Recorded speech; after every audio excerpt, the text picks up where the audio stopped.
The 660th edition of the MMA Gambling Podcast on the Sports Gambling Podcast Network is brought to you by Underdog Fantasy. Sign up with promo code MMA SGPN to claim up to $1,000 in bonus cash. And we're also brought to you by Rhythm. Get your 7-day free trial today by going to sportsgamblingpodcast.com/RITHMM.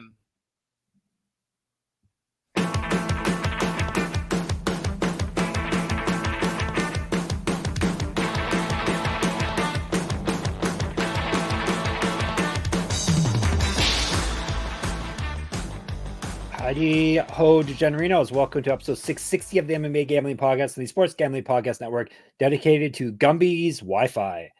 I had to change the dedication. Hopefully this is a good luck one. Thank you for coming to the show. And thank you for the 1,001 people who have subscribed to our YouTube. This actually is really who it's dedicated to. Thank you for getting us over the 1,000 subscriber threshold, onwards and upwards for us. I am one of your hosts, Jeff Taco Fox, and this is a regional MMA episode. 5 in a row. No, more than that in a row. 7 in a row, maybe. Anyhow, UFC is back. We'll be covering it as of Wednesday, but we got to make some more money in the regional scene before then, and money will be made. We have PFL Europe 3 today. We have Ryzen 48 perhaps tomorrow. A Ryzen event tomorrow. Yes, 48 tomorrow. So a couple of promotions or wings of promotions that we don't normally cover here. So hopefully you nerds will enjoy that. You hardcores, you degens. So, and these, if you haven't bet on regional MMA or watched one of these episodes or listened, don't, do listen, don't click off as of yet, because this is where all the money is made, at least in the Gumby Vreeland world, because the man is very good at picking regional MMA events. So, now what I've pitched to him the past 2 times, his Wi-Fi has locked up. I'm pitching to him. Third time's a charm. Hopefully Gumby's going to tell you how great he did on the weekend with his regional MMA picks. Yeah, we gave you 25 MMA picks this past weekend, and contrary to what usually happens to us, all 25 fights stayed intact, which was pretty wild. And we managed to go 19-6 over those 25 fights, only missing a handful of underdogs and like one big favorite that I told you I hated anyway. And Adam Shelley. Remember when I was an Adam Shelley hate? I saw in the Discord you hate him again. I hate him again. And so we only missed 6 out of 19 or 25 fights, so 19-6 total. We were up like 4.5 units on the weekend, or the week rather. So rather good one, and really should have been 5 of 5 on Contender Series, which we've already litigated out. But yeah, bottom line, real good regional week, and ready to do it again with Contender Series, which is on tomorrow, and you can go back and listen to that episode, and then these 2 kind of fun events. We even have a shirt. Tuesday Night Miracles. It's fading, but this is how good Gumby is with Tuesday night picks. So he's back to his 4-1 ways as of last week, and maybe this week it'll be 5-0. So we shall see. How many units are you up non-UFC now? Did you say that and I missed it? Right around 15 is Fantastic. Where we're chilling on the year. And that's picking, 5 fights that maybe not even we love the odds on. If you're getting a little choosier and you stay away from the kind of crappy, the Adam Shelleys of them all, you might even wind up a little higher. All right. Gumby is wage war against the Shelleys. We are waging war against corporate gambling, and the war is heating up. SGPN needs you to do your part. If you can take a couple seconds to rate and review the MMA Gambling Podcast. No one has done it yet. We have thousands of you watching it and viewing and whatever else you do with it, whoever else you consume our content. None of you have been man enough, because you're all man enough to actually give us a rating and review. So do that, please. Most importantly, tell a friend. Word of mouth is the heartbeat of SGPN. Bump, bump, bump, bump, bump, bump. All right, PFL Europe 3 2024 playoffs. It is playoff time. It's basically PFL Europe basically is run as a little PFL, right? Like they have tournaments and regular seasons and all that jazz, right? Their regular season, I think, is pretty much non-existent, or if it does exist, it's like one fight, which basically just makes it another round of the tournament, if I'm not mistaken. So like it functions more like just like a big old tournament. Yep. And the winner gets a big old $100,000 when they win. So originally they were supposed to get a shot in the PFL proper, but then when they bought Bellator, they reneged on all of those promises and sent them all back to PFL Europe. Yeah, if you're the Dakota DeChavas of the world, then yes, you do get your way into the tournament. A few other people obviously have as well. But that was originally part of the promise. The part of the promise was if you won it, they would not make you like work for it at all. And then there's somebody on this card who won it last year and is still here in PFL Europe. Oh, that's not good. That's well, guess they're just gonna have to keep winning until they can be undeniable. So yeah, this co-main event though we're gonna cover. Yikes. Let's get into it. PFL Europe 3 2024 playoffs going on in Glasgow, Scotland, home of my ancestors, September the 28th, which is, you never know with PFL, that is a Saturday, I believe. Yes. And if you're on the East Coast, 11 a.m. Eastern time. So Saturday morning, good start before actually, when's the UFC this week? Probably earlier, right? Because it's in France. Do you know? Yeah, I want to say it's like 2 p.m. start time, if I'm not mistaken. Yeah, it's good stuff. All you rich people, all you rich degens on multiple screens, so it doesn't matter. So this one will be at least starting off the day more than likely for you, 11 a.m. Eastern on DAZN in the United States of America.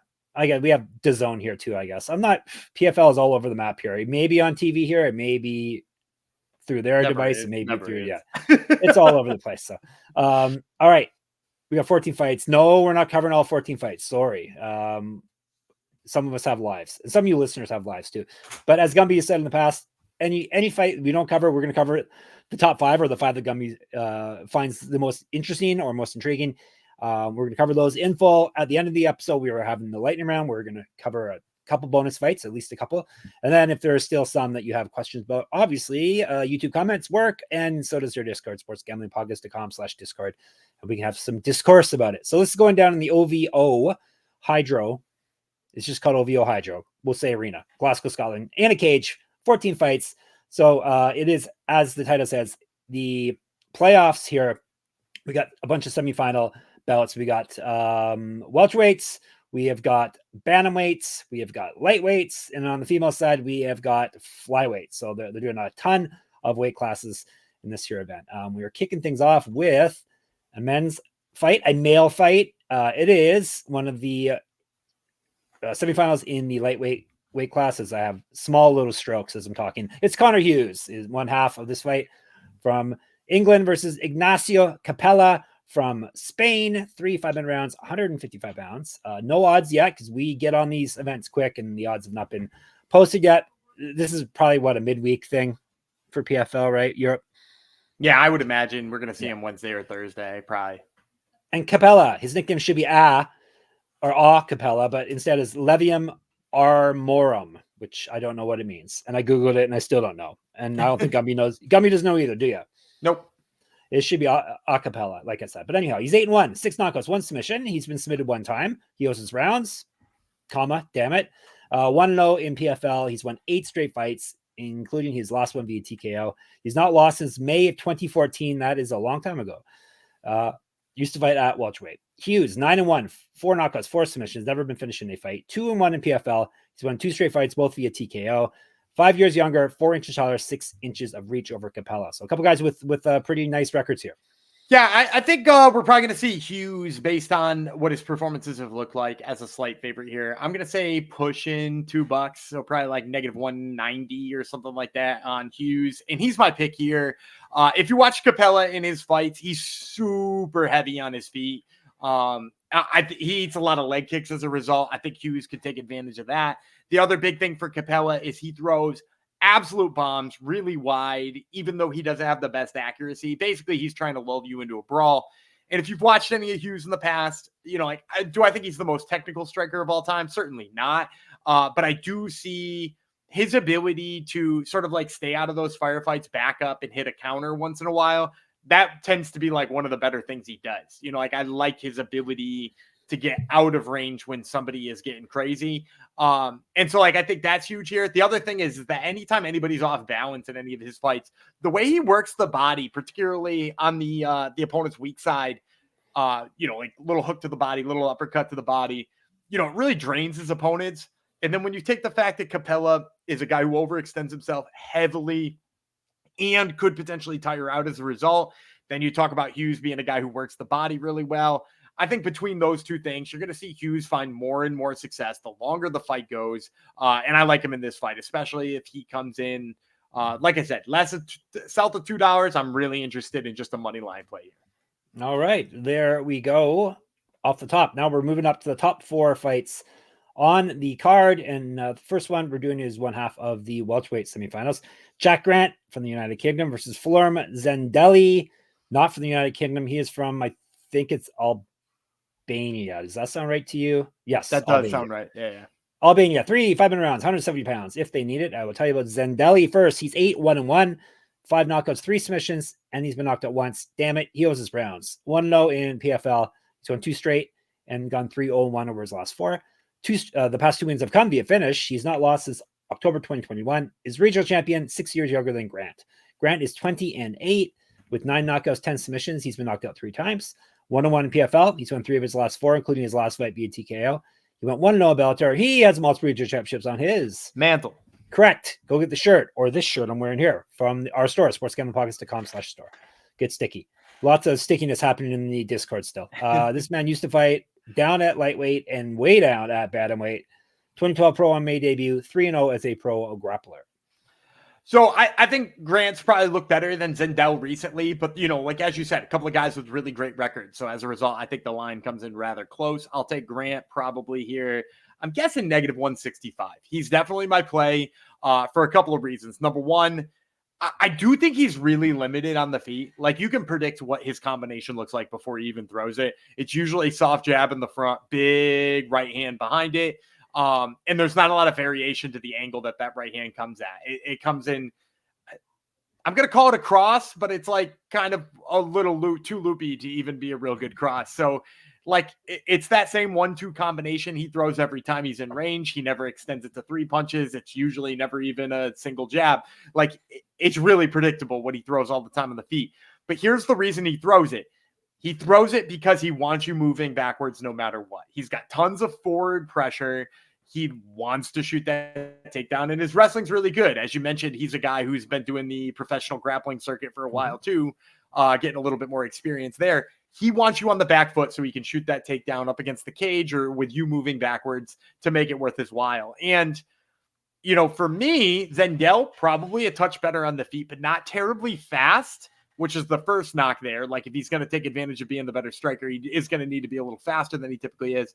And then the other thing I really don't like about Zendel here is, while he can wrestle a little bit, and you might see the defensive wrestling, sort of hold up, he deals with pressure really poorly. When somebody crashes into range, he's one of those guys who holds his hands up and sort of tries to push you away rather than circle away. And that for me is a big red flag, especially when you're fighting a guy who loves to pressure, who loves to put you on your back foot, and who loves to shoot a takedown. So even if I think Zendel has got a slightly better striking and maybe the wrestling to like give Jack Grant the ability to work a little bit, I still think the way that he backpedals and his movement in general is too big of a red flag here. I'm going to go with Jack Grant. I think he gets it done with all of his wrestling. All right. What are we getting him at approximately? I said like maybe -165, -175. Perfect. I think Zendel's record helps hold that number down. Yeah, for sure. All right. Before we move on, we got to tell you about Underdog Fantasy. Underdog Fantasy Pick'em is always adding to their awesome menu. They now have first touchdown projections. There are tons of ways to win with NFL, college football, MLB, MMA. They mentioned us, hooray, and more. Their lobby is jam-packed with profit boosts and no sweat entries. You can now use specials of boost on all flex entries. Gumby, do you have any entries, flexed or non-flexed, for us? Sure. This is coming to you on Monday. And of course, we got 2 Monday Night Football games tonight. In one of them, we got the Jaguars. I'm going to take the higher than on Travis Etienne's first touchdowns, 0.5 first touchdowns, of course, because you're not going to get any more than that. But I will take the higher than on his 0.5 first touchdowns. There you go. Sign up with our code MMA SGPN to claim your special pick and first-time deposit offer up to $1,000 in bonus cash. UnderdogFantasy.com, promo code MMASGPN. Back to more winning picks. We're actually doing the other half of the welterweight semifinals here. Ibrahima Mané from Gambia versus Daniele Miceli from Italy. 3 5-minute rounds. We're going to tell you about Miceli first. He is the cyborg, not to be confused with Cyborg. He's 12-5 with 1 no contest, 1 knockout, 7 submissions. He's been knocked out 5 times, so that is the way to beat him, apparently. All his losses via knockout. 1-0 in PFL. He's gone 3-0 with 1 no contest over his last 4. Won his last fight via submission. He's not lost since December 2021. 0-1 with 1 no contest in Bellator. Used to fight at lightweight and featherweight. Missed weight before at featherweight, but now he's up 2 weight classes. So yeah, he missed. He was 165 pounds for a 145 pound fight years ago. Whoops. So yeah, Whoops. yeah, should be okay now. You would hope. 165 pounds will still get him under the limit. 2013 pro MMA debut. 0-1 is a pro grappler. Mané Freezer is the nickname. We got some. That's a good nickname. And we got some good records here. He's another guy with a decent record. 14-4, 5 knockouts, 3 submissions. He's been knocked out 3 times. 1 no in PFL. He's won 6 straight and 7 of 8. He's not lost since March of 2021. 0-1 in Bellator. Used to fight at middleweight. 0-1 as a pro grappler. 2 years younger, 7 inches taller, 4 inches reach over Miceli. 7 inches taller. Yes. And here's the worst part about that. So first of all, Mané, I'd be shocked if he was less than negative 700. Like this is a squash match, even inside the confines of a tournament. Yeah. Like Mané, first of all, just a devastating striker when he gets his hands on you, right? Like he hits super hard. And then when you add a 7-inch height advantage and, a reach advantage, that's not quite as pronounced, but very good. You're going to have to imagine the guy across from him is going to have to be pretty damn good at closing the distance. And Miceli just isn't, like he's a guy who's got a touch of wrestling to the point where you're like, oh, if he was up against a guy who, it wants to clash into the range with him and wants to get in the clinch and works up against the cage, you might be like, oh, I give Miceli a chance. But this is a guy who, if you've watched any of Mané's fights, he is crazy patient on the onset of fights. And it's just so that he can make sure to set up the big counters when people get frustrated with his range. And, that's a nightmare for Miceli because he's already not good at closing range. And then, in addition to that, I'm not sure his wrestling is actually even good enough to take down Mané. Like, I think it's, like I said, it's above average probably for what you're going to see in PFL Europe, but Mané is just so physically strong. He gets one of those underhooks. I can't imagine you're going to finish that takedown. So I'm going to go with Ibrahima Mané. I think if you're trying to make what's probably going to be, I'm going to say it's going to open in the negative 700 range. It'll probably close in the negative 1300 range. If you're trying to look for something that's going to make it interesting, like KO first round props, if you can find them, I do think he's just going to knock him out as quickly as he needs to. So give me Ibrahima Mané. All right. I'm not getting very good odds. Maybe we can be surprised when the odds drop, but I would be shocked. Not in this fight necessarily, but yeah.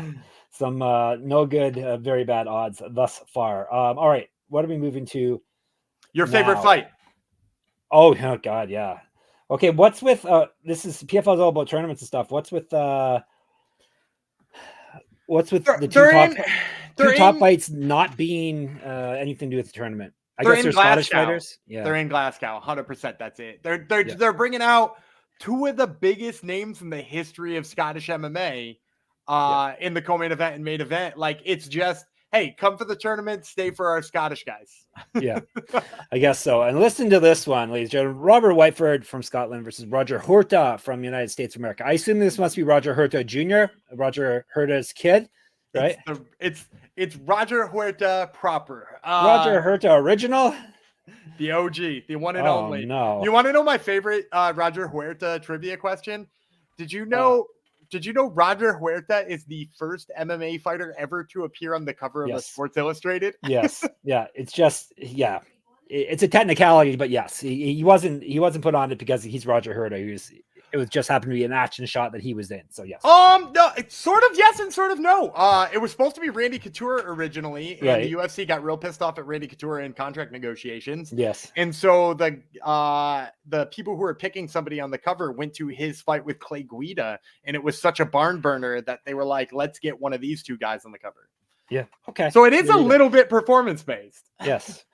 Yeah. Let's tell you about what Roger Huerta has been up to. Roger Huerta original. El Matador is the nickname. He is 24-13-1 with 1 no contest, 12 knockouts, 5 submissions. He's been knocked out 6 times, submitted twice. This is his PFL debut, so he's still finding places he can debut in after all this time. 20 plus years in the business. He's lost 4 straight fights. He's won 2 of his last 8. Submitted to strikes his last fight, April 2021.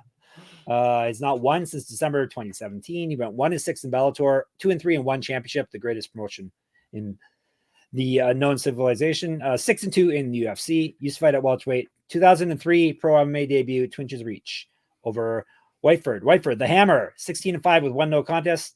7 knockouts, 2 submissions. He's been knocked out twice, submitted once. This is his debut as well.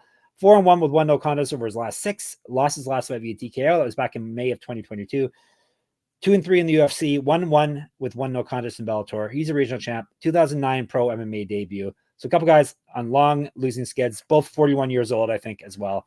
At least they're matched up appropriately here. Yeah, I mean, I thank God that they weren't like just find their like young Scottish prospect like a Liam Gittins or something like that and run him against Huerta. Like at least they're doing the proper kind of matchmaking. I think Whiteford is going to come in here as a large favorite because like he isn't on a 4-fight losing streak, and we have seen him sometime in the last 2 years, right? And Huerta hasn't really shown us anything that makes us want to bet on him anytime soon. So I'm going to imagine he's in the like 350 range, plus 350. I do think I'm going to take him. No, I'm gonna. Here's why. No, but here's why. It sounds so. I can't believe you were making fun of the possibility that I would take him, and I'm gonna. I always know when you're setting up to take it. We've done enough of these episodes. I can tell. All right, so here's the problem, and here's why I have to like convince myself that it's okay to take Roger Huerta in the year of our Lord 2024. But like, so if you've watched either of these two fight recently, they're both shells of their old selves, right? Like neither of them are even close to what they were when they were in the UFC. But if you watch Huerta's fight with Patricky Pitbull, which granted at this point in time, probably 4 years old, but that's like pretty much the most recent film we can find on him at this point. Like in that fight, he's still good on the feet, right? Like he's still got snap on his punches. His hands are still quick. His footwork is obviously gone way down from where he used to be, but like the speed of his punches are good. And he even stuns Patricky one time. And now granted, again, that fight might've been in like 2020 or something like that, but there's still enough pop there that makes me be like, okay, he could still knock somebody out if he needed to. And if you watch the losses, like the losses pretty much come down to him getting taken down and quitting, right? Like the Sydney Outlaw fight, that's what it was. That last fight where he tapped due to strikes, it's just like he's tired and on the bottom and doesn't remember how to get up at 41 years old anymore. And that's like sad and upsetting, but like, I don't know that Whiteford is the guy who's going to like force him to do that. And if you've watched Whiteford's, I mean, you mentioned he's only lost his last fight, but if you've watched his like last 5 fights, every single fight he's been dropped with strikes. Every single time his chin has been checked. Like I'm remembering the Sam Cecilia fight. And I don't know if you remember Sam Cecilia when he was in the UFC. Yeah. Grappler extraordinaire, right? Like Michael Chiesa's friend, but like similar style to Michael Chiesa in that they both want to grab a guillotine choke and put you away. And Sam Cecilia dropped him like 3 times in that fight with strikes, like wobbled him hard. It just tells me at like 41 years old, Robert Whiteford's chin is not there anymore. Huerta's doesn't seem to have gone away. Like a submission due to strikes is obviously bad for his willpower, but it seems like it's still there. And if Whiteford isn't going to shoot a takedown, and he's just going to brawl here, I actually think Huerta's got more in the tank in that kind of fight left. So I'll take Roger Huerta, especially if it's in like the $3.50 to $4 range. I think, in that sense, you could do a lot worse than a roll of the dice on Roger Huerta. All right, let's do it. Let's do it. Well, I'm not doing it, but everyone else can do it if you want. Roger Huerta. All right. Yeah, no, he hasn't been, it's not like he's been knocked out excessively over his career. 6 times isn't a huge amount for a guy who's fought, 40 times? We shall see. Before we move on, Bet US. We are brought to you by Bet US. Bet with the best in the business, Bet US. Bet US has been around for more than 30 years. Bet anywhere. Bet US is available in tons of locations, including internationally. Bet US just launched an all-new live betting experience. Easily deposit using cryptocurrency and get lightning-fast payouts. Check out all their UFC and MMA lines there and use our link to sign up and get a 125% deposit bonus on your first 3 deposits. Go to sportsgamblingpodcast.com/betus and sportsgamblingpodcast.com/betus. Promo code SGPN so they know we sent you. Bet US, America's favorite sportsbook. And of course, we are brought to you by Rhythm. SGPN's proud partner, Rhythm, is the #1 AI-powered sports betting platform that helps provide bettors of all levels the ability to build custom predictive betting models in seconds that get predictions for betting on money lines, spreads, totals, and props. Rhythm AI had a great NFL Week 2, 22.5% return on investment on NFL spread bets and 44.3% return on investment on NFL money line bets. Build your own model, copy one of the top performing models from the leaderboard, or press build a model for me. It really gives you predictions for every game and player prop, and also has a myriad of stats, research, and trend analysis to give you even more betting insights. Claim your 7-day free trial today by going to sportsgamblingpodcast.com/rhythm at sportsgamblingpodcast.com/RITHMM. And to our main event with another Scottish fighter on it. Oh, that one, the co-main event was a catchweight 150 pounds. I don't think I mentioned that. Not that I don't think it matters at all. It's got to be. It's got to be a catchweight. Yeah, they can't even fight at a real weight class. Not that. What do you think? I'm going to ask you to line something for me because here I am coming up with lines before we hit to the main event. Give me a line on fight happens or doesn't for Whiteford versus Huerta. Fight happens, Whiteford. Do they pull out of fights, these two? I know they're old. I just figured they're 41 years old at this point. Something's got to happen to one. Fight happens. I think it's going to happen. You think so? Yeah. I'll give you -110 for both. So. Oh, you're going to make it a pick 'em. All right. It's a pick 'em. Good cop out. Good cop out. Yep. It's a pick 'em. All right. Where are we going to now? Main event. That's what I said. Stevie Ray versus from Scotland versus Lewis Long from Wales. 170-pound fight. 3 5-minute rounds. Tell you about Long first, 19-7, 4 knockouts, 12 submissions. He's been knocked out 3 times, submitted 3 times. This is his debut. 3-2 in Bellator, 3-1 over his last 4, including winning his last fight via submission. Last loss, May of 2022. He's got multiple region championships on his mantle. Correct. Get the shirt. sportsgamblingpodcast.com/store. Get sticky with it. Used to fight at lightweight, 2012 pro MMA debut, 1-1 in pro grappling. Stevie Ray, Braveheart, is 25-13, 6 knockouts, 9 submissions. He's been knocked out 4 times, submitted 4 times. 2-4 in PFL. He's lost 3 straight. Before that, he went 2-4 over his previous 6. Got TKO'd in his last fight. That was back in June of 2023. Has not won since August 2022. 7-4 in the UFC. Used to fight at lightweight as well. 2010 pro MMA debut. 4-1 in pro grappling. I'm going to say Stevie Ray here is probably -250. Despite the not so great results that you just mentioned right there. Like the competition being way higher, names recognizable, having been in the UFC, and it's not like Lewis Long is like setting anybody on fire. And I'm going to take Stevie Ray. If you watch Lewis Long fight, it's pretty simple. Like the scouting report on him could not be easier to run down. Awful wrestling, not great striking, out of this world good jiu-jitsu. Like his jiu-jitsu is insane. He's like it reminds me of when Makwan Amirkhani first showed up in the UFC and you're like, oh, this dude's jiu-jitsu is sick. And then you're like, everything else kind of sucks. And eventually his wrestling like picked up a little bit. And I think he actually did get a knockout in there.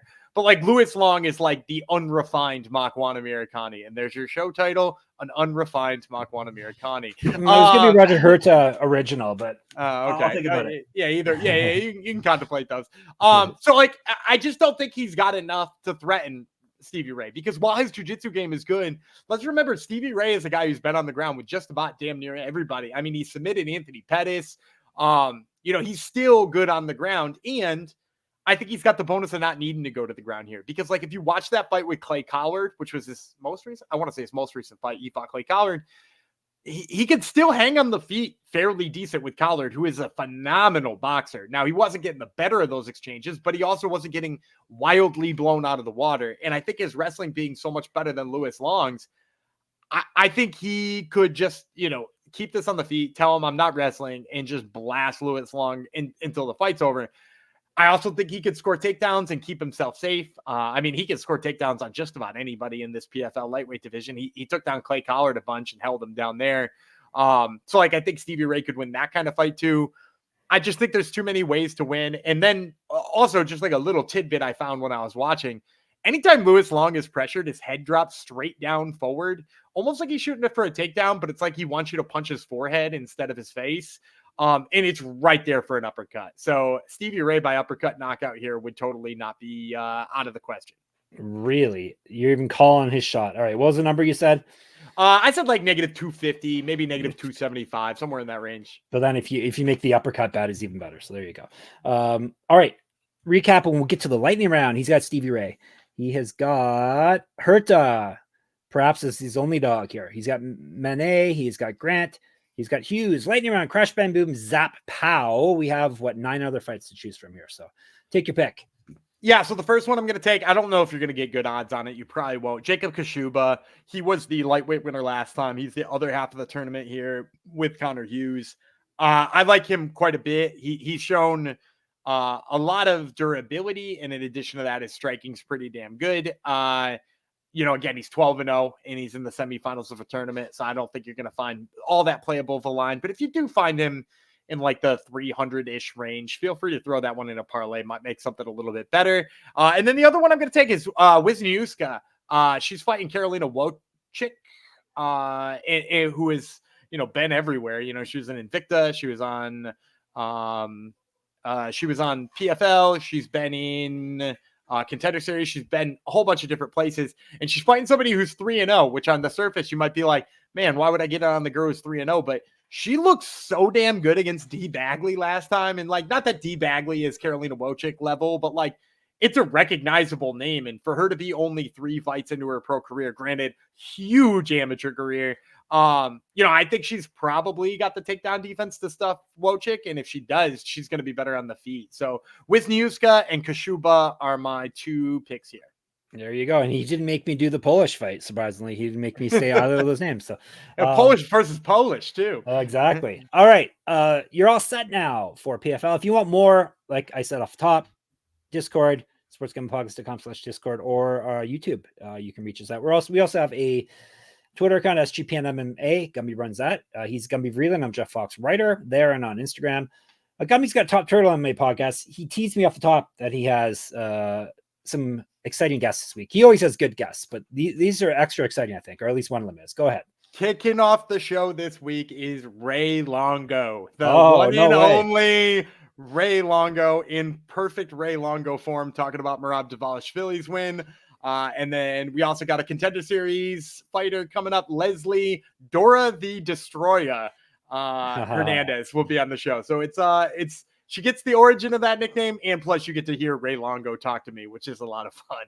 We have covered her before. I remember the nickname. So that should be fun. And my Substack's still up and running. I got a UFC pick'em up there as we speak for this week's upcoming UFC event. So check out moneymma.substack.com. And of course, go to our mothership, sportsgamblingpodcast.com, sportsgamblingpodcast.com/store. So you can get cool clothes like what I'm wearing, my hat and my shirt. sportsgamblingpodcast.com/Patreon. So you can get some bonus content. We'll be back, as I said, up top tomorrow to cover Ryzen. Be Freezer, Jeff Fox, the Cyborg, Gumby, Vreeland. Talk to you then.